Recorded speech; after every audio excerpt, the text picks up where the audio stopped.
미국이 발칵 뒤집혔습니다. 조지아 한복판, 세계 최대 규모의 전기차 배터리 공장이 단숨에 멈춰 선 겁니다. 새벽 5시 검은 벤에서 쏟아져 나온 무장 요원들. 그들이 향한 곳은 범죄자의 은신처가 아닌 현대차 LG 합작 공장이었습니다. 동양인 촌놈들이 무슨 기술이 있겠나? 사건 전까진 이런 조롱이 공장 곳곳에 흘러다녔습니다. 그러나 쇠사슬에 묶여 끌려가는 건 바로 미국이 가장 의존하던 한국 기술자들이었습니다. 안전모와 작업복을 입은 채 수갑을 찬 모습은 세계 언론의 카메라에 고스란히 담겼습니다. 현장은 침묵했고 CNN 기자는 떨리는 목소리로 외쳤습니다. 이건 단순한 단속이 아닙니다. 미국 경제의 심장이 멈추는 순간입니다. 그날 이후 조지아는 유령 도시로 변했습니다. 그리고 미국 사회는 그제야 깨닫게 됩니다. 한국인 없이는 아무것도 움직이지 않는다는 사실을요. 도대체 무슨 일이 벌어진 걸까요? 이날 조지아에서 있었던 충격적인 이야기를 지금 바로 시작합니다. 이야기 시작하기 전에 구독과 좋아요 버튼 꾹 눌러주시면 영상 제작에 아주 큰 힘이 됩니다. 저는 잭 밀러입니다. 올해로 54살, 조지아 브라이언 카운티에서 나고 자란 트럭 운전사죠. 현대차 공장에 부품을 실어 나르는 일을 하고 있습니다. 시골에서 평생을 살아온 평범한 미국인이에요. 그날 아침까지만 해도 모든 게 평범했습니다. 새벽 5시 30분쯤 첫 번째 배송을 위해 공장으로 향하던 중이었어요. 평소처럼 라디오에서 나오는 컨트리 음악을 들으며 운전하고 있었죠. 그런데 공장 입구에 도착하자마자 뭔가 이상했습니다. 검은 밴들이 여러 대 주차되어 있었고 무장한 요원들이 공장 주변을 둘러싸고 있었어요. 헬리콥터 소리가 머리 위에서 맴돌고 있었습니다. 이게 뭔 일이야? 저는 트럭을 멈추고 상황을 지켜봤습니다. 곧 제가 평생 잊지 못할 장면이 펼쳐졌어요. 헬기와 장갑차, 총기로 무장한 미국 이민세관 단속구가 이씨과 국토안보수사국의 HSI는 이날 아침 공장 출입문을 순식간에 봉쇄하고 군사작전을 방불케 하는 단속을 벌였습니다. 입문을 순식간에 봉쇄하고 군사작전을 방불케 하는 단속을 벌였습니다. 공장에서 일하던 한국인 기술자들이 하나둘씩 밖으로 끌려 나오기 시작했어요. 안전모를 쓰고 LG 명찰을 단 채로 말이죠. 그들은 저항하지 않았습니다. 오히려 당황스러워하며 서로 한국어로 뭔가 얘기하고 있었어요. 가장 충격적이었던 건 그들이 케이블 타이로 손을 묶어 조지아주 폭스턴에 위치한 IC 수용시설로 이송되는 모습이었습니다. 마치 중죄인을 대하는 것처럼요. 한 명의 한국인 기술자가 제 눈앞을 지나갔어요. 40대 중반쯤 되어 보이는 분이었는데 안전모 밑으로 보이는 얼굴에는 당황과 억울함이 뒤섞여 있었습니다. 나중에 알게 된 박진호라는 분이었어요. 공장장 존 워커가 현장으로 뛰어나왔습니다. 30년 경력의 베테랑인 그도 이런 상황은 처음이었나 봐요. 그들은 합법 비자 인력입니다. 이건 잘못된 거예요. 워커 공장장이 요원들에게 소리쳤지만 묵살당했습니다. 요원들은 차갑게 자신들의 임무만 수행할 뿐이었어요. CNN 기자 앨리슨 그린이 현장에 도착해 카메라를 돌리기 시작했습니다. 그녀는 떨리는 목소리로 리포트를 시작했어요. 지금 조지아주 현대차 공장에서 전례 없는 대규모 단속이 벌어지고 있습니다. 이건 단순한 이민 단속이 아닙니다. 미국 경제의 심장이 멈추는 순간입니다. 저는 멀찍이 서 지켜보면서도 복잡한 감정이 들었어요. 솔직히 말하면 처음엔 당연한 거 아닌가 하는 생각도 들었거든요. 불법으로 일하고 있었다면 단속당하는 게 맞다고 생각했어요. 하지만 뭔가 석연치 않았습니다. 그 한국인들은 범죄자처럼 보이지 않았어요. 오히려 성실하고 진지해 보이는 기술자들이었죠. 매일 아침 일찍 출근해서 밤늦게까지 일하는 모습을 봐왔거든요. 동료 운전사 톰이 제 옆으로 다가왔습니다. 잭, 이거 큰일이야. 저 사람들 없으면 공장이 돌아갈 수 있을까? 글쎄, 우리가 못할 게 뭐 있어. 그때까지만 해도 저는 그렇게 생각했어요. 한국인들이 하던 일을 미국인들이 못할 리 없다고 말이죠.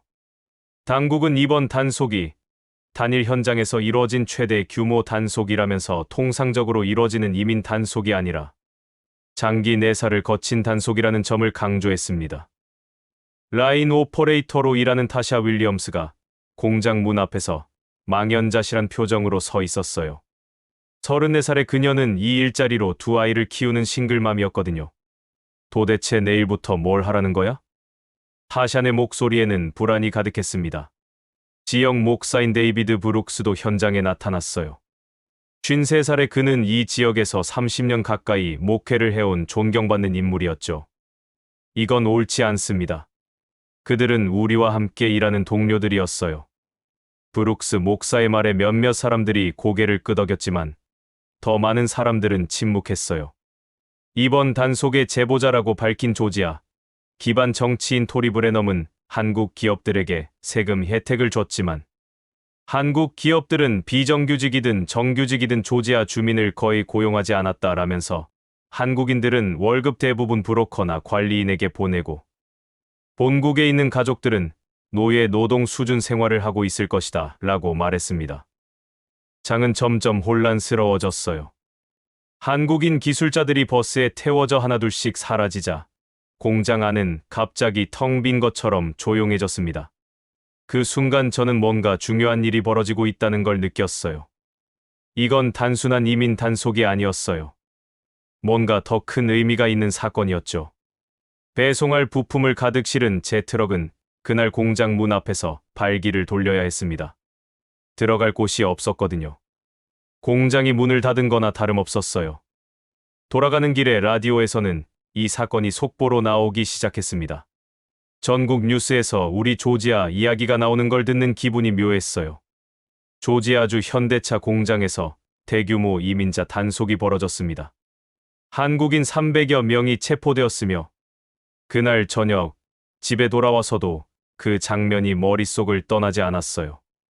쇠사슬에 묶인 채 끌려가던 한국인들의 모습, 당황해하던 공장 관계자들, 그리고 갑자기 조용해진 공장. 아내 메리가 물었어요. 오늘 일은 어땠어? 글쎄, 뭔가 큰 일이 벌어진 것 같아. 그때까지만 해도 저는 이 사건이 제 인생과 이 지역 전체를 어떻게 바꿔놓을지 몰랐어요. 다음 날부터 시작될 일들을 상상도 못했죠. 그날 밤, 침대에 누워서 생각했어요. 과연 그 한국인들 없이도 공장이 정상적으로 돌아갈 수 있을까? 우리가 정말 그들이 하던 일을 대신할 수 있을까? 답은 다음 날 명확해졌습니다. 다음 날 오후 2시, 저는 평소처럼 부품 배송을 위해 공장에 도착했습니다. 하지만 어제와는 완전히 다른 풍경이 펼쳐져 있었어요. 공장 입구에는 경비원만 덩그러니 서 있었고 평소 북적이던 주차장은 한산했습니다. 게이트를 통과해 공장 안으로 들어가자 더욱 이상한 광경이 기다리고 있었어요. 배터리 생산 라인이 완전히 멈춰 있었습니다. 워커 공장장이 메인 홀에서 몇 명의 미국인 엔지니어들과 함께 서 있었어요. 그의 얼굴에는 절망이 가득했습니다. 잭, 미안하지만 오늘은 배송할 게 없어. 무슨 말씀이세요? 라인이 멈췄어. 어제부터 배터리 셀이 단 하나도 나오지 않고 있어. 하루 생산량 5만 개의 셀이 나와야 하는 이 공장에서 단 하나도 생산되지 않고 있다는 뜻이었어요. 워커 공장장은 저를 라인으로 안내했습니다. 거대한 기계들이 줄지어 서 있었지만 모두 침묵하고 있었어요. 며칠 전까지만 해도 쉴 새 없이 돌아가던 그 기계들이 말이죠.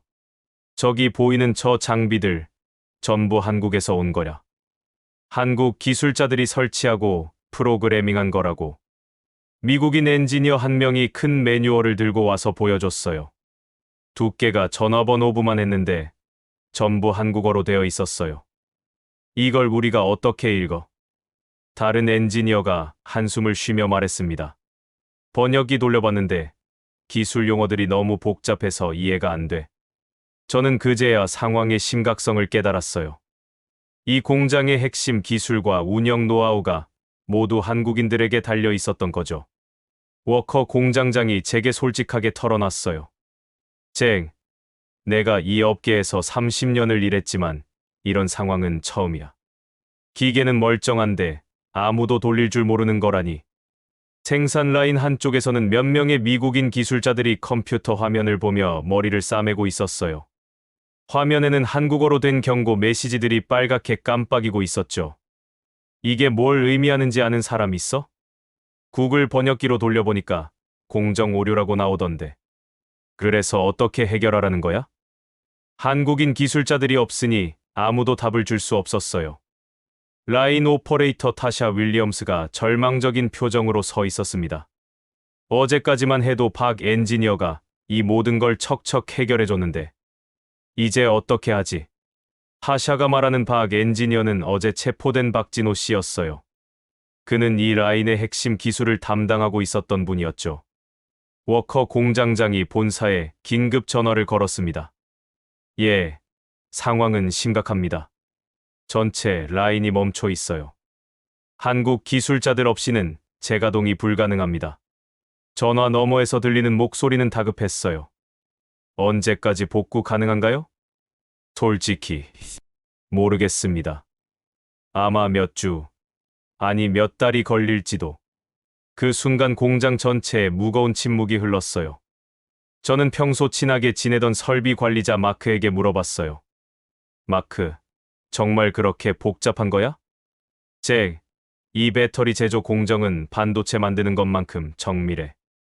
온도, 습도, 화학 성분 비율. 모든 게 0.1% 오차도 허용하지 않아. 한국 기술자들은 이런 걸 수년간 경험으로 터득한 사람들이었어. 마크의 설명을 들으니 상황이 더욱 절망적으로 느껴졌어요. 그럼 새로 사람을 뽑으면 되잖아? 새 사람을 뽑아서 훈련시키려면 최소 6개월은 걸려. 그것도 한국에서 기술 지원을 받는다는 전제하에서 말이야. 오후 4시쯤 지역 TV 방송국 기자가 현장에 나타났어요.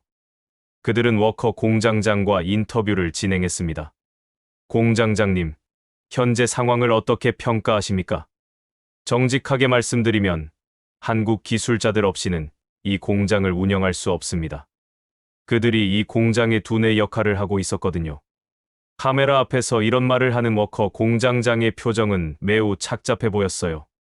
저는 배송할 화물이 없어서 빈 트럭으로 돌아가야 했습니다. 지난 2년간 매일 이 루트를 다녔는데 빈손으로 돌아간 건 처음이었어요. 공장을 나서면서 돌아본 그 거대한 건물은 마치 잠든 거인 같았어요. 겉보기에는 멀쩡하지만 속은 완전히 멈춰 있는. 그날 저녁, 동네 바에서 다른 트럭 운전사들과 맥주를 마시며 이야기를 나눴어요. 잭, 진짜 공장이 멈췄다며? 응, 완전히. 한국 사람들이 없으니까 아무것도 못하더라. 그럼 우리 일자리는 어떻게 되는 거야? 모두가 불안해했어요. 이 공장은 우리 지역 경제의 중심이었거든요. 집에 돌아와서 뉴스를 봤는데 전국적으로 이 사건이 대서특필되고 있었어요. 조지아 현대차 공장, 한국인 체포 후 생산 중단. 배터리 공장 가동 중단으로 지역 경제 타격 우려. 아내 메리가 걱정스럽게 물었어요. 여보, 당신 일자리는 괜찮을까? 글쎄, 공장이 안 돌아가면 배송할 것도 없고. 그날 밤 잠자리에서 생각했어요. 어제까지만 해도 한국인들을 대수롭지 않게 생각했는데 하루 만에 그들이 얼마나 중요한 존재였는지 깨닫게 됐어요. 체포된 한국인 다수가 전기 배터리 공장 가동을 위해 고도로 전문화된 엔지니어와 장비, 설치 업무 담당자들이었다는 게 이제서야 이해됐죠. 다음 날도 마찬가지였어요. 공장은 여전히 멈춰 있었고 저는 또 빈 트럭으로 집에 돌아와야 했습니다. 이제 저는 한국인들이 단순한 노동자가 아니었다는 걸 알았어요. 그들은 이 거대한 공장을 움직이는 핵심이었던 거죠. 하지만 더 큰 변화는 공장 밖에서 일어나고 있었습니다. 우리 동네 전체가 조용해지기 시작한 거예요. 공장이 멈춘 지 이틀이 지나자 저는 뭔가 이상한 변화를 느끼기 시작했어요. 평소 배송 루트를 돌면서 들르던 곳들의 분위기가 달라져 있었거든요. 첫 번째로 눈에 띈 건 마이클 존슨의 조지아 홈다이너였습니다. 이 식당은 공장 근처에서 20년 넘게 운영되고 있는 곳이에요. 평소 점심시간이면 한국인 기술자들로 북적였던 곳이죠. 마이크를 만났을 때 그의 표정은 심각했어요. 잭, 큰일이야. 한국 손님들이 사라지니까 매출이 반 토막이 났어. 설마 그 정도까지야? 내가 거짓말하나? 어제 점심시간에 테이블 12개 중에 4개밖에 안 찼어. 평소 같으면 웨이팅까지 있었는데 말이야. 마이클은 주방 안을 가리키며 계속 말했어요. 한국 분들이 자주 시키던 김치볶음밥, 불고기 정식. 이런 메뉴들 때문에 한국 요리사까지 고용했었는데 이제 어떻게 하라는 거야? 실제로 식당 안은 평소보다 훨씬 한산했어요. 점심시간인데도 손님이 별로 없었죠. 한국 기술자들은 팁도 잘 주고 매너도 좋았어. 특히 박진호라는 분은 매주 화요일마다 가족들과 와서 저녁을 먹곤 했는데 마이클의 목소리에는 아쉬움이 가득했어요. 식당을 나와서 주유소에 들렀는데 거기서도 비슷한 얘기를 들었어요. 주유소 사장 비리 한숨을 쉬며 말했습니다. 한국 사람들 차량 20에서 30대가 매일 들렀었는데 이제 완전히 사라졌어. 기름값만 해도 하루에 몇백 달러는 됐을 텐데 그렇게 차이가 나? 당연하지. 그 사람들은 렌트카나 회사 차량을 쓰니까 기름값 신경 안 쓰고 가득 채워갔어. 게다가 편의점에서 간식이나 음료수도 많이 사가고 주유소 편의점 안을 둘러보니 평소보다 훨씬 한산했어요. 특히 한국 라면이나 에너지 드링크 코너가 텅 비어 있었죠. 그 다음으로 간 곳은 엘러벨 마트였어요. 이 지역에서 가장 큰 마트인데 한국인 가족들이 주요 고객 중 하나였거든요. 마트 매니저 캐롤을 만났을 때 그녀는 걱정스러운 표정이었어요. 잭, 한국 가족들이 없으니까 매출이 눈에 띄게 줄었어. 특히 신선식품 코너가 타격이 커. 신선식품요. 한국 분들은 매일 신선한 야채와 고기를 사갔어. 양도 많고 좋은 걸로만 골라서 말이야. 그런 고정 고객들이 갑자기 사라지니까 캐롤은 한국 식품 코너를 가리켰어요. 김치, 고추장, 각종 한국 라면들이 진열되어 있었는데 먼지가 쌓이기 시작하고 있었죠. 이 코너는 한국 분들을 위해 특별히 만든 건데 이제 누가 사가겠어? 배송을 마치고 돌아가는 길에 만난 아이스크림 가게 점원 제시카는 더욱 직접적으로 말했어요. 한국 아저씨들이 정말 좋은 손님들이었어. 팁도 넉넉히 주고 항상 웃으면서 Thank you very much라고 말해주고 그런 따뜻함이 그리워. 제시카의 말을 들으니 제 마음도 복잡해졌어요. 저녁 무렵 동네 중심가를 지날 때 더욱 확실히 느낄 수 있었어요. 평소 한국인들이 자주 다니던 길들이 한산해져 있었거든요. 한국인 가족들이 살던 아파트 단지 앞을 지나는데 주차장이 텅 비어 있었어요. 며칠 전까지만 해도 한국 번호판을 단 차들로 가득했던 곳이 말이죠. 아파트 단지 관리사무소 직원 마크가 말했어요. 한국 가족들이 갑자기 짐을 싸서 떠나기 시작했어. 아이들 학교 문제도 있고 남편이 구금된 상황에서 여기 있을 이유가 없다고 하더라고. 그 순간 저는 이 문제가 단순히 공장만의 문제가 아니라는 걸 깨달았어요. 지역사회 전체가 흔들리고 있었던 거죠. 집에 돌아와서 계산해봤는데 정말 놀라운 사실을 발견했어요. 한국 기술자들과 그 가족들이 이 지역에서 쓰던 돈이 월 150만 달러 정도 됐을 거라는 추정이 나온 거예요. 식비, 숙박비, 교통비, 쇼핑비. 모든 게 합쳐지면 엄청난 액수였죠. 그 돈이 갑자기 사라진 거예요. 동네 바에서 만난 친구들과 이야기를 나누는데 모두가 비슷한 경험을 하고 있었어요. 트럭 운전사 동료 짐이 말했어요. 내가 한국 기술자들 숙소까지 부품 배송하는 일을 했었는데 그것도 끊겼어. 일주일에 3-4번은 갔었는데 나도 마찬가지야. 한국 회사들이 주문하던 특수 부품들, 그것들 배송도 다 취소됐어. 미용사 린다는 더 개인적인 이야기를 들려줬어요. 한국 아주머니들이 정기적으로 미용실에 오셨는데 정말 친절하셨어. 영어가 서툴러도 항상 웃으면서 고맙습니다 하고 인사하시고 그런 분들이 갑자기 사라지니까 허전해. 이야기를 듣다 보니 제 생각이 많이 바뀌었어요. 한국인들이 단순히 일자리를 빼앗아간 존재가 아니라 우리 지역 경제에 큰 도움을 주고 있었다는 걸 깨닫게 된 거죠. 그날 밤 뉴스에서는 더 충격적인 소식이 나왔어요. 조지아주 현대차 공장 중단으로 지역 경제 타격 본격화. 관련 업체들 매출 급감 호소. 리포터가 마이클의 식당 앞에서 리포트하고 있었어요. 이곳 조지아 홈다이너는 한국인 고객들이 사라진 후 매출이 절반으로 줄었다고 호소하고 있습니다. 이런 현상은 지역 전체로 확산되고 있는 상황입니다. 화면에 마이클이 나와서 인터뷰하는 모습이 나왔어요. 한국 분들이 우리 지역 경제에 얼마나 큰 기여를 하고 있었는지 이제야 알겠어요. 그분들이 단순히 일자리만 가져간 게 아니라 우리에게도 많은 걸 주고 있었던 거죠. CNN에서도 특집으로 다뤘어요. 조지아 현대차 공장 사태, 지역 경제에 미치는 파급 효과는? 경제 전문가가 나와서 분석했어요. 한국 기업과 기술자들이 지역 경제에 미치는 영향은 직접 고용뿐만 아니라 간접 소비까지 포함하면 상당한 규모입니다. 이들이 갑자기 사라지면 지역 전체가 침체에 빠질 수 있습니다. 그제야 저는 상황의 심각성을 완전히 이해했어요. 이건 단순한 이민 문제가 아니었어요. 우리 지역의 생존이 걸린 문제였죠. 다음 날 아침, 평소 한국인들이 자주 가던 카페에 들렀어요. 사장 수잔이 한숨을 쉬며 말했어요. 어떻게 하루아침에 이렇게 조용해질 수 있는지. 마치 유령 도시가 된 것 같아. 정말 그랬어요. 며칠 사이에 우리 동네가 유령 도시처럼 변해버린 거죠. 그리고 저는 이제 한국인들이 얼마나 소중한 존재였는지 깨닫기 시작했어요.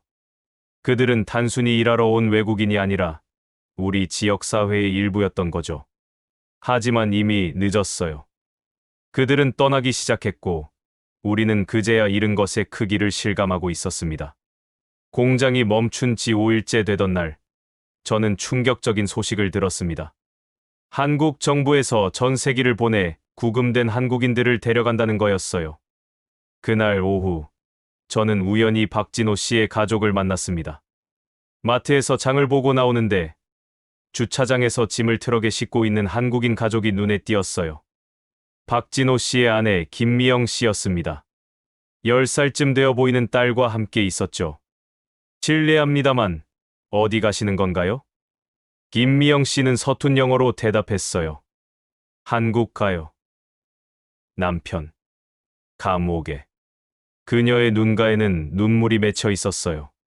저기, 혹시 박진호 씨 부인이세요? 저는 공장에 배송하는 트럭 운전사 잭 밀러입니다. 김미영 씨가 고개를 끄덕였어요. 아, 트럭. 예. 남편이 말했어요. 친절한 미국 사람. 그 순간 제 마음이 무거워졌어요. 박 엔지니어는 언제 풀려나세요? 모르겠어요. 한국 정부가 전세기 보내서 모두 데려간다고. 김미영 씨는 트럭 옆에 서 있던 딸을 가리켰어요. 딸 지은이가 작은 목소리로 말했어요. 아이들이 우리 아빠가 범죄자냐고 놀려요. 너희 아빠 감옥 갔다며. 이런 식으로. 아이가 학교에서 아빠는 범죄자냐는 놀림을 받았다는 이야기를 들으니 가슴이 아팠어요. 정말 미안합니다. 아이가 그런 일을 당했다니. 김미영 씨가 울먹이며 말했어요. 남편 나쁜 사람 아니에요. 일만 열심히 했어요. 왜 이런 일이? 그녀는 가방에서 사진 한 장을 꺼내 보여줬어요. 박진호 씨가 공장에서 웃으며 찍은 사진이었어요. 남편. 이 일 정말 좋아했어요. 미국에서 좋은 기술 만든다고 자랑스러워했어요. 저는 뭐라고 말해야 할지 몰랐어요. CNN 기자 앨리슨 그린이 현장에 나타났습니다. 그녀는 김미영 씨에게 조심스럽게 다가가 인터뷰를 요청했어요. 죄송합니다만 짧은 인터뷰 부탁드려도 될까요?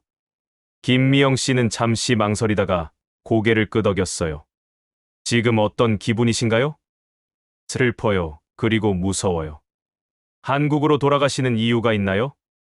김미영 씨가 단호하게 말했어요. 존중받지 못하는 곳에서 살 수 없어요. 아이도 학교에서 힘들어하고 앨리슨 그린이 카메라를 향해 말했어요. 이것은 단순한 이민 문제가 아닙니다.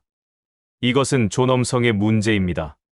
그날 저녁, 공항 근처로 가보니 정말 놀라운 광경이 펼쳐져 있었어요. 한국인 가족들이 줄을 서서 체크인을 하고 있었고, 그들을 배웅하러 온 미국인 동료들도 많이 와 있었어요. 워커 공장장도 와 있었습니다. 그는 박진호 씨와 다른 한국 기술자들을 배웅하려고 온 거였어요. 박 엔지니어, 정말 죄송합니다. 이런 일이 일어날 줄 몰랐어요. 박진호 씨는 의외로 차분했어요. 워커 씨, 당신 잘못 아니에요. 저희도 이해해요. 언제 다시 돌아오실 건가요? 박진호 씨가 씁쓸하게 웃었어요. 글쎄요. 돌아올 수 있을까요? 이번 일로. 비자 받기 어려울 것 같은데. 워커 공장장의 얼굴이 절망적으로 변했어요. 그럼 우리 공장은 어떻게 되는 거죠? 다른 사람 찾아야죠. 아니면 한국에서 기술 지원. 하지만 박진호 씨의 목소리에는 확신이 없었어요. 공항 로비에서 만난 다른 한국인 기술자 이상민 씨는 더 직접적으로 말했어요. 저는 15년 경력의 배터리 엔지니어입니다.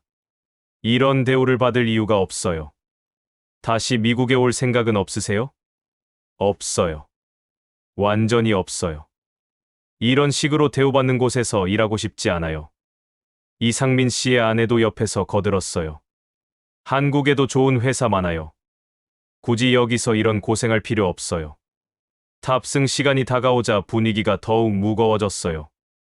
박진호 씨가 워커 공장장에게 마지막 인사를 했어요. 워커 씨, 그동안 감사했어요. 좋은 경험이었어요. 박 엔지니어. 정말 죄송하고 고마웠습니다. 두 사람이 악수를 나누는 모습을 보니 제 마음도 아팠어요. 공장 동료들도 와서 배웅했어요. 라인 오퍼레이터 타샤가 눈물을 글썽이며 말했어요. 박 엔지니어, 당신이 없으면 우리 어떻게 해요? 타샤, 당신은 좋은 사람이에요. 다른 기술자가 와도 잘 배우실 거예요. 하지만 모두가 알고 있었어요. 박진호 씨 같은 경험 많은 기술자를 대체하기는 쉽지 않다는 걸 말이죠. CNN 카메라가 이 모든 장면을 담고 있었어요. 앨리슨 그린이 리포트했어요. 지금 조지아 공항에서는 가슴 아픈 이별이 벌어지고 있습니다. 한국의 우수한 기술자들이 존엄성을 지키기 위해 미국을 떠나고 있습니다. 공항 직원들도 이 광경을 지켜보며 안타까워했어요. 한 직원이 저에게 말했어요. 저런 좋은 사람들을 왜 내보내는 거죠? 이해가 안 돼요. 드디어 탑승이 시작됐어요. 한국인 가족들이 하나둘씩 게이트를 통과하기 시작했습니다. 박진호 씨 가족이 마지막으로 돌아보며 손을 흔들었어요. 딸 지은이가 작은 목소리로 말했어요. 아메리카. 안녕. 그 순간 제 가슴이 뭉클해졌어요. 공항에 남은 사람들은 모두 무거운 표정이었어요. 워커 공장장이 한숨을 쉬며 말했어요. 이제 정말 끝난 것 같아. 그들 없이는 공장을 돌릴 수 없어. 다른 미국인 동료가 말했어요. 그냥 미안해. 우리가 그들을 제대로 보호해주지 못했어. 비행기가 이륙하는 모습을 창문 너머로 지켜봤어요. 저 안에 박진호 씨 가족과 다른 한국인들이 타고 있다는 생각을 하니 마음이 무거웠어요. 집에 돌아와서 뉴스를 봤는데 전국적으로 이 장면이 방송되고 있었어요. 한국 정부 전세기로 구금자들 귀국 지원. 조지아 현대차 공장, 핵심 기술자들 대거 이탈. 그날 밤 침대에 누워서 생각했어요. 우리가 잃은 건 단순히 노동력이 아니라 친구들이었다는 걸 말이죠. 박진호 씨는 범죄자가 아니었어요. 그는 우리와 함께 일하는 동료였고, 이 지역 발전에 기여하는 좋은 사람이었어요. 하지만 이제 그들은 돌아오지 않을 것 같았어요. 상처받은 마음으로 떠난 사람들이 다시 돌아오기는 쉽지 않을 테니까요. 그리고 우리는 그제야 잃은 것의 진짜 가치를 깨닫기 시작했습니다. 그날 아침 제가 가장 먼저 향한 곳은 트럭 정비소였습니다. 평소 일주일에 한 번씩 가는 곳이에요. 하지만 정비소 TV에서 나오는 뉴스 때문에 모든 게 달라 보였죠. CNN에서 특집 방송이 나오고 있었어요. 화면에 큰 자막이 떠올랐습니다. 미국 제조업, 한국 없이 가능한가? 정비소 사장 레이가 렌치를 내려놓고 TV를 가리켰어요. 잭, 저거 봐. 우리 조지아 이야기가 전국 뉴스 메인으로 나오고 있어. 앵커가 심각한 표정으로 말하고 있었어요. 조지아 현대차 공장 사태가 미국 전체 제조업계에 경종을 울리고 있습니다. 그때 충격적인 인터뷰가 나왔어요. GM 회장 메리 바라가 공개적으로 발언하는 모습이었습니다. 솔직히 말씀드리면 현재 미국의 전기차 배터리 기술은 한국에 크게 의존하고 있습니다. 조지아에서 벌어진 일은 우리 모두에게 경고가 되어야 합니다. 레이가 휘파람을 불었어요. 이야, GM 회장이 직접 저런 말을 하다니. 진짜 심각한 상황인가 봐. 정비소에서 나와 동네 카페로 향했습니다. 평소 아침 커피를 마시던 곳인데 오늘은 분위기가 완전히 달랐어요. 카페 안 모든 사람들이 TV 화면에 집중하고 있었거든요. 포드 CEO가 나와서 말하고 있었어요. 배터리는 전기차의 심장입니다. 그 심장을 만드는 기술을 우리가 온전히 보유하고 있지 못하다는 현실을 직시해야 합니다. 카페 사장 헬렌이 제게 커피를 주면서 말했어요. 잭, 이거 진짜야. 우리가 한국 기술 없으면 안 되는 거야? 그런 것 같아요. 공장 가보니까 한국 사람들 없으면 기계도 못 돌리더라고요. 그때 다른 손님이 끼어들었어요. 내가 테슬라 주식 좀 가지고 있는데 머스크가 트위터에 뭐라고 썼는지 봤어. 핸드폰을 보여주더라고요. 한국 배터리 기술은 대체 불가능하다. 조지아에서 벌어진 일은 근시안적이다. 카페 안이 웅성거렸어요. 일론 머스크까지 이런 말을 하다니요. 커피를 마시고 나와서 현대차 공장으로 향했습니다. 혹시 상황이 나아졌나 싶어서요. 공장 입구에서 워커 공장장을 만났는데 그는 회의실에서 나오는 참이었어요. 공장장님, 어떻게 되어가고 있나요? 잭, 상황이 더 심각해졌어. 방금 본사와 화상회의를 했는데 워커 공장장의 표정이 절망적이었어요. 본사에서 뭐라고 하던가요? 라인 재가동 전망이 보이지 않는다고. 새로운 기술자들을 훈련시키려면 최소 1년은 걸릴 거라고 했어. 그렇게 오래 걸려요? 잭, 이 기술이 얼마나 복잡한지 몰라. 박진호 같은 엔지니어들은 10년 넘게 이 분야에서 일한 전문가들이었어. 그런 사람들을 하루아침에 대체할 수는 없어. 공장을 나와서 시내 중심가로 갔습니다. 점심을 먹으려고 마이클의 식당에 들렀어요. 식당 TV에서는 국제 뉴스가 나오고 있었어요. 독일 DW 방송이었죠. 미국이 스스로 발목을 잡았다는 제목의 리포트가 나오고 있었어요. 마이클이 접시를 닦으면서 말했어요. 잭, 독일 뉴스에서도 우리 얘기를 하네. 뭐라고 하는 거야? 저는 화면에 자막을 읽어줬어요. 미국이 한국 투자를 유치해놓고 핵심 인력을 추방하는 것은 자해의 행위라고 하네요. 자해의 행위라니. 그렇게 심각한 거야? 그때 다른 손님이 핸드폰을 보며 말했어요. BBC에서도 한국을 21세기 기술 허브라고 부르면서 미국이 감정적으로 대응했다고 비판하네. 식당 안 분위기가 무거워졌어요. 점심을 먹고 나서 시청으로 갔습니다. 시장실에서 긴급 간담회가 열린다는 소식을 들었거든요. 시청 로비에서는 지역 언론사 기자들이 몰려 있었어요. 지역 TV 방송국에서 특집 프로그램을 준비하고 있다는 얘기였죠. 시장 사무실 앞에서 브라이언 시장이 기자들과 이야기하고 있었어요. 시장님, 현재 상황을 어떻게 보십니까? 솔직히 말씀드리면 우리가 큰 실수를 했다고 생각합니다. 한국 기업과 기술자들이 우리 지역에 얼마나 큰 기여를 하고 있었는지 제대로 평가하지 못했어요. 기자가 추가 질문을 했어요. 구체적으로 어느 정도 손실인가요? 경제적 손실만 해도 월 150만 달러 이상으로 추정됩니다. 하지만 더 큰 문제는 기술력과 신뢰 손실이죠. 시청을 나와서 동네 서점으로 갔습니다. 국제 신문들을 보고 싶었거든요. 서점 주인 마거릿이 신문 더미를 가리키며 말했어요. 잭, 오늘 국제 신문들 봤어. 전부 우리 얘기야. 월스트리트 저널, 파이낸셜 타임스, 워싱턴 포스트. 모든 신문의 헤드라인이 조지아 사건이었어요. 특히 일본 니혼게이자이 신문이 인상적이었어요. 미국의 배타적 정책이 자국에 피해를 줄 것이라는 분석 기사가 실려 있었죠. 유럽 신문들은 더 직접적이었어요. 이제 한국과 더 적극적으로 협력해야 한다는 사설들이 줄을 이었어요. 서점에서 나와서 동네 바로 향했습니다. 저녁 시간이 되어서 사람들이 모이기 시작했거든요. 바안 TV에서는 더 충격적인 뉴스가 나오고 있었어요. 독일 정부가 한국 배터리 기업들에게 독일 투자를 확대해달라고 공식 요청했다는 뉴스였어요. 바텐더 데이브가 맥주를 따라주며 말했어요. 야, 독일이 우리가 쫓아낸 한국 사람들을 모셔가려고 한다네.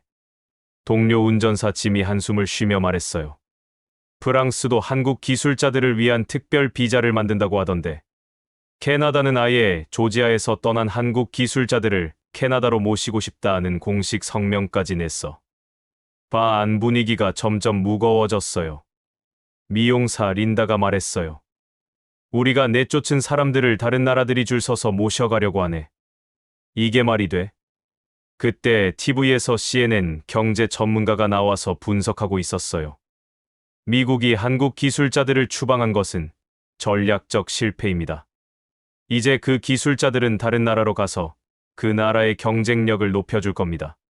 전문가는 계속 말했어요. 특히 독일과 프랑스가 적극적으로 나서고 있는 것을 보면 향후 5년 내에 유럽이 배터리 기술 분야에서 미국을 앞설 가능성이 높습니다. 바안 사람들이 모두 침묵했어요. 데이브가 조용히 말했어요. 우리가 정말 바보짓을 한 건가? 집으로 돌아가는 길에 한국인들이 살던 아파트 단지를 지나갔어요.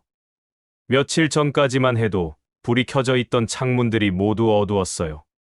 아파트 관리사무소에서 나오는 관리인 스티브를 만났어요. 스티브, 한국 가족들 다 떠났어. 거의 다 떠났어. 몇 가구 남아있지만 그들도 곧 떠날 예정이야. 아쉽지 않아? 당연히 아쉽지. 그분들이 얼마나 좋은 세입자들이었는데. 월세도 밀린 적 없고 시설도 깨끗하게 쓰시고. 집에 도착해서 TV를 켰는데 밤 뉴스에서 더 놀라운 소식이 나왔어요. 한국 정부가 미국 투자 재검토를 시사했다는 뉴스였어요. 아내 메리가 놀라며 말했어요. 여보, 이거 진짜 심각한 거 아니야? 한국이 미국 투자를 중단한다고? 그럴 수도 있을 것 같아. 이런 대우받고도 계속 투자하겠어? 그날 밤 늦게까지 국제 뉴스들을 찾아봤어요. 전 세계가 이 사건을 주목하고 있었고 대부분 미국에 비판적이었어요. 특히 아시아 언론들은 미국의 아시아 혐오가 경제적 자해로 이어졌다고 분석했어요. 침대에 누워서 생각해봤어요. 우리가 쫓아낸 한국인들을 전 세계가 모셔가려고 줄을 서고 있다는 현실이 얼마나 아이러니한지. 그리고 이제야 깨달았어요. 우리가 잃은 건 단순한 노동력이 아니라 21세기를 이끌어갈 핵심 기술과 그 기술을 가진 사람들이었다는 걸 말이죠. 하지만 후회해도 이미 늦었어요. 그들은 이미 다른 나라의 품으로 향하고 있었으니까요. 집에서 나와 첫 번째로 향한 곳은 조지아 주립대 캠퍼스였습니다. 평소에는 갈 일이 없는 곳이었지만 라디오에서 학생들이 뭔가 큰 움직임을 보이고 있다는 소식을 들었거든요. 캠퍼스 중앙 광장에 도착하자마자 놀라운 광경이 펼쳐졌어요. 수백 명의 학생들이 모여 있었고 손에는 피켓을 들고 있었어요. 가장 눈에 띄는 건 29살의 조지아 주립대생 엘레나 로페즈였습니다. 그녀가 메가폰을 들고 연단에서 외치고 있었어요. 그들이 없으면 우리도 없다. They can't succeed without us. We can't succeed without them. 학생들이 일제히 구호를 따라 외쳤어요. 엘레나가 계속 말했어요. 조지아의 미래는 다양성과 포용에 달려 있습니다. 한국 기술자들은 범죄자가 아니라 우리의 파트너였어요. 저는 한 학생에게 물어봤어요. 이게 언제부터 시작된 거야? 어제 저녁부터요. 엘레나가 SNS에서 한국 돌아와줘라는 해시태그를 만들었는데 하루 만에 전국으로 퍼졌어요. 정말 놀라웠어요. 학생들의 피켓에는 다양한 메시지가 적혀 있었어요. 한국, 기술자와 조지아주의 미래. 우리 파트너를 다시 데려와라. 기술에는 국경이 없다. 엘레나가 마이크에 대고 말했어요. 저는 이 대학에서 국제경영학을 전공하고 있습니다. 제가 배운 건 협력이 경쟁보다 강하다는 거예요. 한국인들을 쫓아내는 것은 우리 자신을 약하게 만드는 일입니다. 학생들의 박수가 터져 나왔어요. 캠퍼스에서 나와 시내 중심가로 향했습니다. 학생들의 움직임이 일반 시민들에게도 영향을 주고 있는지 궁금했거든요. 시청 광장에 도착하니 더 큰 무리가 모여 있었어요. 이번에는 학생들뿐만 아니라 일반 시민들도 함께 있었어요. 제가 아는 얼굴들이 보였어요. 마이클 존슨도 있었고 타샤 윌리엄스도 두 아이의 손을 잡고 참여하고 있었어요. 타샤가 저를 보고 손을 흔들었어요. 잭, 당신도 왔구나. 타샤, 이게 뭐야? 우리가 잘못했다는 걸 보여주는 거야. 한국 사람들이 돌아와야 한다고 말하는 거지. 타샤의 10살 딸이 작은 피켓을 들고 있었어요. 한국 친구들이 그리워요 라고 적혀 있었죠. 엄마가 만들어줬어요. 박 아저씨가 그리워요. 박진호 씨를 말하는 거였어요. 아이들까지 그를 기억하고 있다니. 광장 한복판에서는 지역 목사 데이비드 브룩스가 연설하고 있었어요. 우리는 오늘 이 자리에서 인정합니다. 우리가 잘못했다고. 한국인들은 우리의 적이 아니라 친구였습니다. 53살의 브룩스 목사는 30년간 이 지역에서 목회를 해온 존경받는 인물이었어요. 그의 말에는 무게가 있었죠. 이것은 경제의 문제가 아닙니다. 이것은 정의의 문제입니다. 군중들이 박수를 쳤어요. 광장 주변으로 지나가는 차들이 경적을 울리며 지지 표시를 했어요. 창문을 내리고 엄지손가락을 치켜 세우는 운전자들도 있었고요. 저도 모르게 마음이 뜨거워졌어요. 이런 모습을 보니 우리 지역 사람들이 정말 한국인들의 소중함을 깨닫고 있다는 게 느껴졌거든요. 광장에서 메인 스트리트로 이동했습니다. 시위대가 행진을 시작한 거예요. 앞장서서 걷는 엘레나가 메가폰으로 구호를 외쳤어요. 우리가 원하는 것은 무엇인가? 한국 파트너들의 복귀다. 우리는 그것을 언제 원하는가? 바로 지금. 행진 대열에는 정말 다양한 사람들이 참여하고 있었어요. 대학생들, 공장 노동자들, 상점 주인들, 심지어 은퇴한 노인들까지. 마이클 존슨이 제 옆에서 걸으며 말했어요. 잭, 이런 걸 보니까 우리가 얼마나 바보였는지 알겠어. 한국 사람들이 우리 지역에 얼마나 큰 도움이 됐는지. 맞아, 마이클. 나도 처음엔 잘못 생각했어. 행진 대열이 한국인들이 자주 다니던 상점가를 지날 때 상점 주인들이 나와서 박수를 쳤어요. 한국 식품점 사장 김 씨도 나와 있었어요. 그는 눈시울이 붉어진 채로 손을 흔들고 있었어요. 감사합니다. 한국 사람들을 위해 이런 일을 해주셔서. 행진이 현대차 공장 앞에 도착했을 때 더 많은 사람들이 합류했어요. 공장 직원들도 나와서 함께 했거든요. 워커 공장장도 참여하고 있었어요. 그가 마이크를 잡고 말했어요. 저는 30년간 이 업계에서 일했습니다. 하지만 박진호 같은 뛰어난 엔지니어를 만난 건 처음이었어요. 그들 없이는 이 공장이 돌아갈 수 없습니다. 공장 직원들이 큰 소리로 박수를 쳤어요. 라인 오퍼레이터 타샤가 마이크를 이어받았어요. 박 엔지니어는 제게 기술을 가르쳐 주기도 했지만 더 중요한 건 인간적인 따뜻함을 보여줬어요. 그런 분을 범죄자 취급한 게 정말 죄송해요. 타샤의 목소리가 떨리고 있었어요. 공장 앞에서 한국인 기술자들이 살던 숙소 쪽으로 행진이 이어졌습니다. 숙소 앞에 도착했을 때 아직 떠나지 않은 몇몇 한국인 가족들이 창문 너머로 내다보고 있었어요. 엘레나가 그들을 향해 말했어요. 미안합니다. 우리를 용서해 주세요. 우리가 잘못했어요. 한국인들이 창문을 열고 손을 흔들었어요. 어떤 분은 눈물을 닦고 있었어요. 한 한국인 아주머니가 아래로 내려와서 엘레나에게 다가갔어요. 고맙습니다. 이런 마음. 정말 고맙습니다. 서툰 영어였지만 진심이 느껴졌어요. 엘레나와 한국인 아주머니가 포옹하는 모습을 보니 제 눈시울도 뜨거워졌어요. 행진의 마지막 코스는 시청이었습니다. 시위대가 시청 앞에 모였을 때는 해가 질 무렵이었어요. 시청 계단에 모인 사람들의 수가 1000명은 넘어 보였어요. 이 작은 조지아 도시에서는 정말 큰 규모의 집회였죠. 브룩스 목사가 마지막 연설을 했어요. 오늘 우리는 보여줬습니다. 조지아 사람들이 잘못을 인정할 줄 안다는 것을, 그리고 진정한 파트너를 알아본다는 것을. 군중들이 열렬히 박수를 쳤어요. 엘레나가 마지막으로 마이크를 잡았어요. 오늘은 끝이 아니라 시작입니다. 우리는 계속해서 목소리를 낼 거예요. 한국 파트너들이 돌아올 때까지. 한국 돌아와줘. 모든 사람들이 일제히 외쳤어요. 집회가 끝나고 사람들이 흩어지면서 저는 정말 뭉클한 기분이었어요. 동네 바로 향했습니다. 오늘의 감동을 나누고 싶었거든요. 바 안은 시위에 참여했던 사람들로 가득했어요. 모두들 흥분된 목소리로 이야기하고 있었어요. 데이브가 맥주를 따라주며 말했어요. 잭, 오늘 정말 대단했어. 이런 단합된 모습을 본 게 언제였나 몰라. 짐이 거들었어요. SNS 봤어. 한국 돌아와줘 해시태그가 전국 트렌드 1위야. 다른 주에서도 비슷한 시위가 일어나고 있다고 해. 정말 놀라웠어요. 우리 작은 조지아에서 시작된 움직임이 전국으로 퍼지고 있다니요.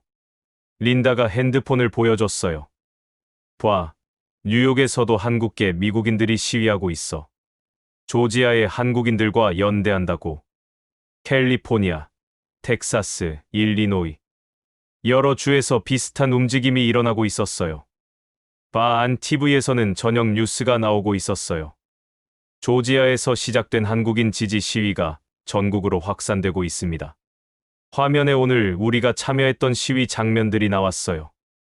엘레나의 연설, 브룩스 목사의 연설, 한국인과 포옹하는 장면들. 앵커가 말했어요. 이는 미국 시민사회가 이민 정책에 대해 목소리를 내는 의미 있는 움직임으로 평가되고 있습니다. 그날 밤 집에 돌아와서 아내 메리에게 하루 종일 있었던 일을 이야기해줬어요. 정말 감동적이었어. 우리 지역 사람들이 이렇게 단합할 수 있다는 걸 처음 알았어. 메리도 뉴스를 보면서 말했어요. 여보, 이제 정말 바뀔 수 있을까? 한국 사람들이 돌아올 수 있을까? 글쎄, 쉽지는 않겠지만 적어도 우리가 잘못했다는 걸 보여준 것 같아. 그날 밤 잠자리에서 생각해봤어요. 오늘 하루 동안 우리 지역이 보여준 모습이 정말 자랑스러웠어요. 처음엔 무관심했고 어떤 사람들은 적대적이기까지 했던 한국인들에 대해 이제는 전혀 다른 시각을 갖게 됐어요. 그들은 우리의 파트너였고 친구였고 이웃이었어요. 그리고 우리는 그들을 다시 만나고 싶어 했어요. 오늘의 시위가 정말 변화를 가져올 수 있을지는 모르겠지만 적어도 우리 마음은 확실히 바뀌었어요. 그리고 그 변화가 전국으로, 아니 전 세계로 퍼져나가고 있었어요. 다음 날 아침, 제가 향한 곳은 디트로이트였습니다. 평소라면 절대 갈 일이 없는 곳이었지만 미국 자동차 협회에서 중요한 발표가 있다는 소식을 들었거든요. 조지아에서 벌어진 일과 관련된 내용이라고 했어요. 디트로이트 자동차 협회 본부 건물에 도착했을 때 이미 수십 명의 기자들이 몰려 있었어요. 전국 각지에서 온 것 같았죠. CNN, ABC, 폭스뉴스. 모든 주요 방송사들이 카메라를 설치하고 있었어요. 브리핑룸 안은 긴장감으로 가득했습니다. 저는 뒤쪽 자리에 앉아서 상황을 지켜봤어요. 협회 회장이 단상에 올라서며 무거운 표정으로 말문을 열었습니다. 오늘 우리는 미국 자동차 산업의 미래에 대한 긴급 보고서를 발표합니다. 회장이 두꺼운 보고서를 들어 보이며 계속 말했어요.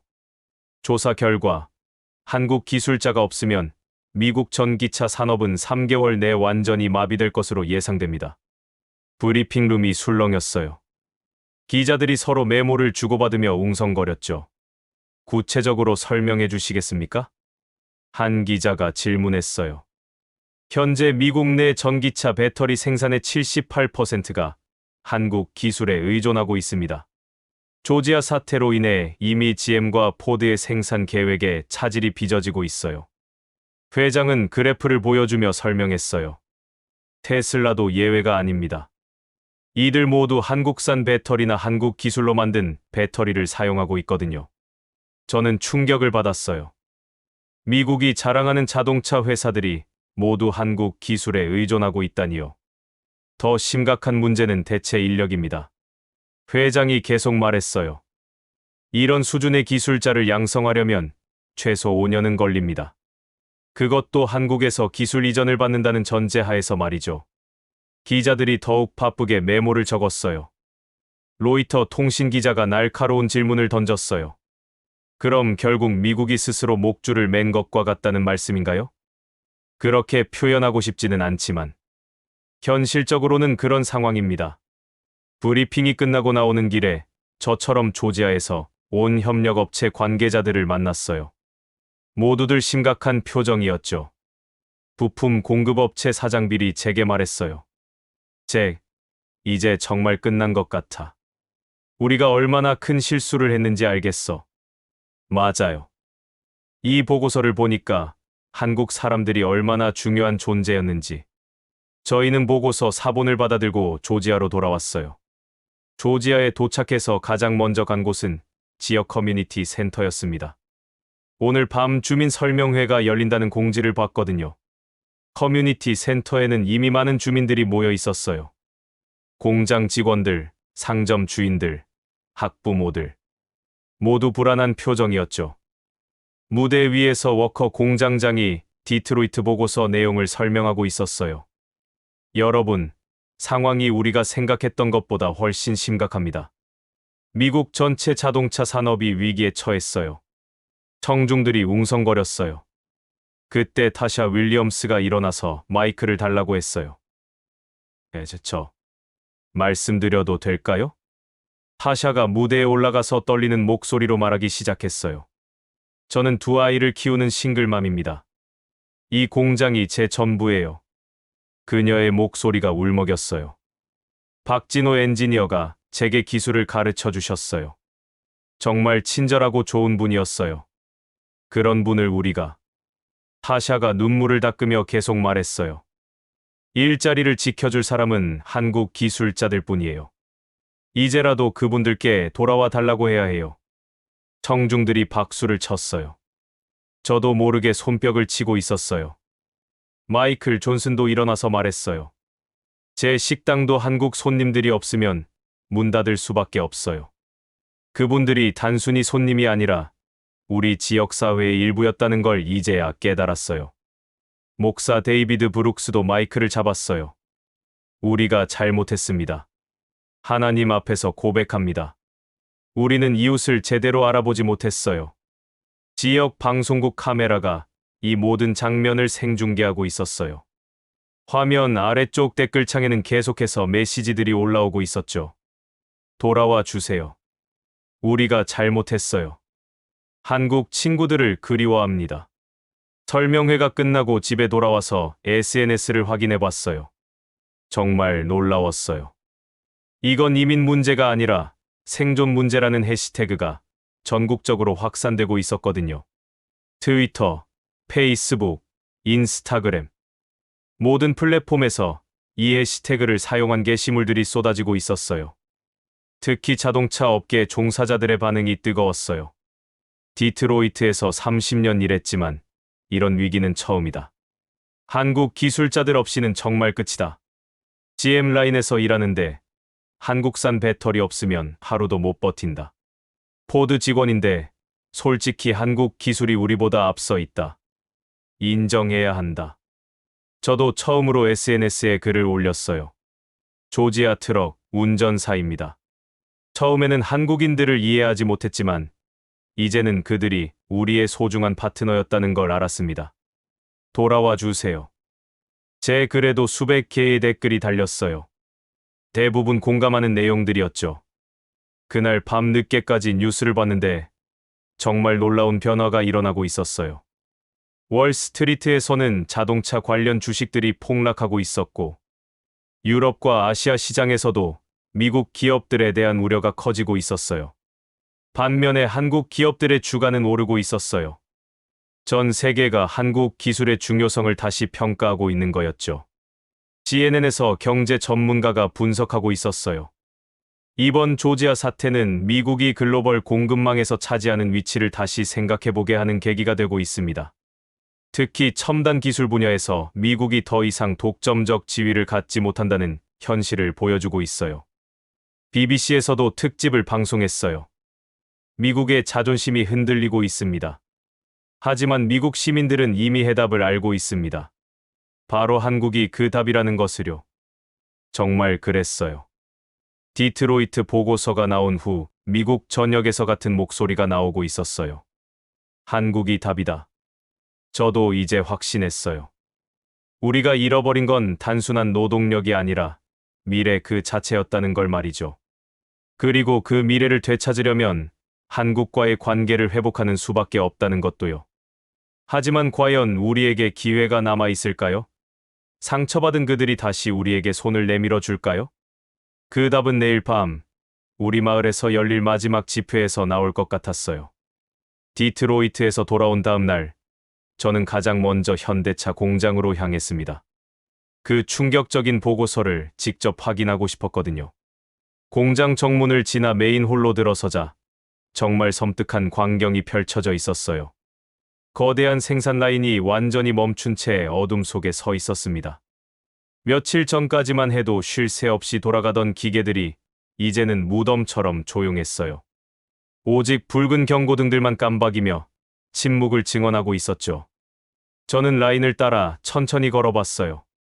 발걸음 소리가 공허하게 울렸습니다. 정말 이상하죠? 뒤에서 목소리가 들렸어요. 워커 공장장이었습니다. 며칠 전까지만 해도 이곳은 생명력으로 가득했는데 이제는 완전히 죽어버렸어요.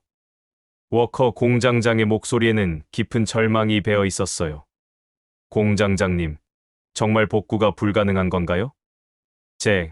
솔직히 말하면 한국 기술자들 없이는 이 라인을 다시 돌리는 게 거의 불가능해요. 그는 컨트롤룸을 가리켰어요.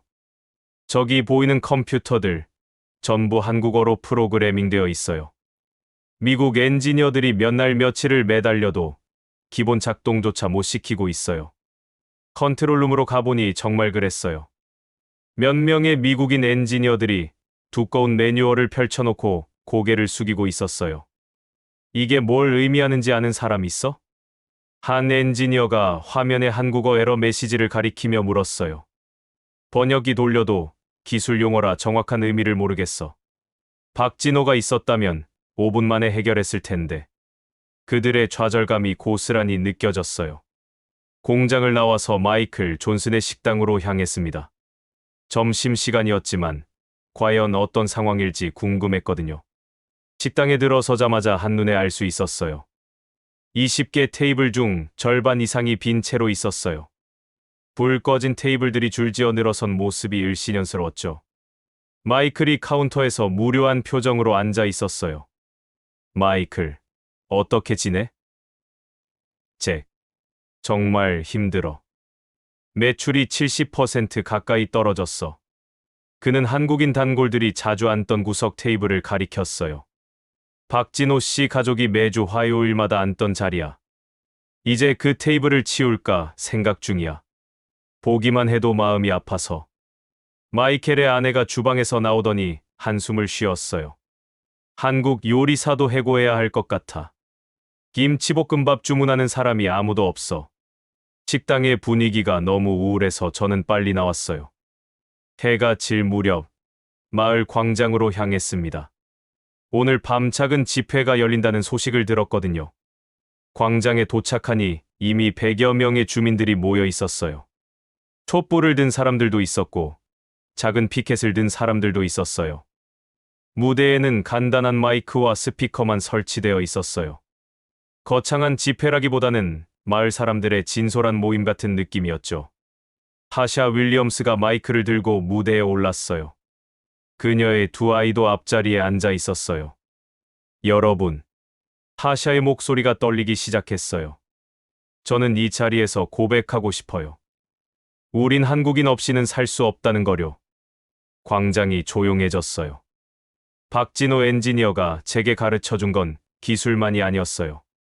인내심, 정확성, 그리고 서로를 존중하는 마음이었어요. 타샤의 목소리에 절절함이 배어 있었어요.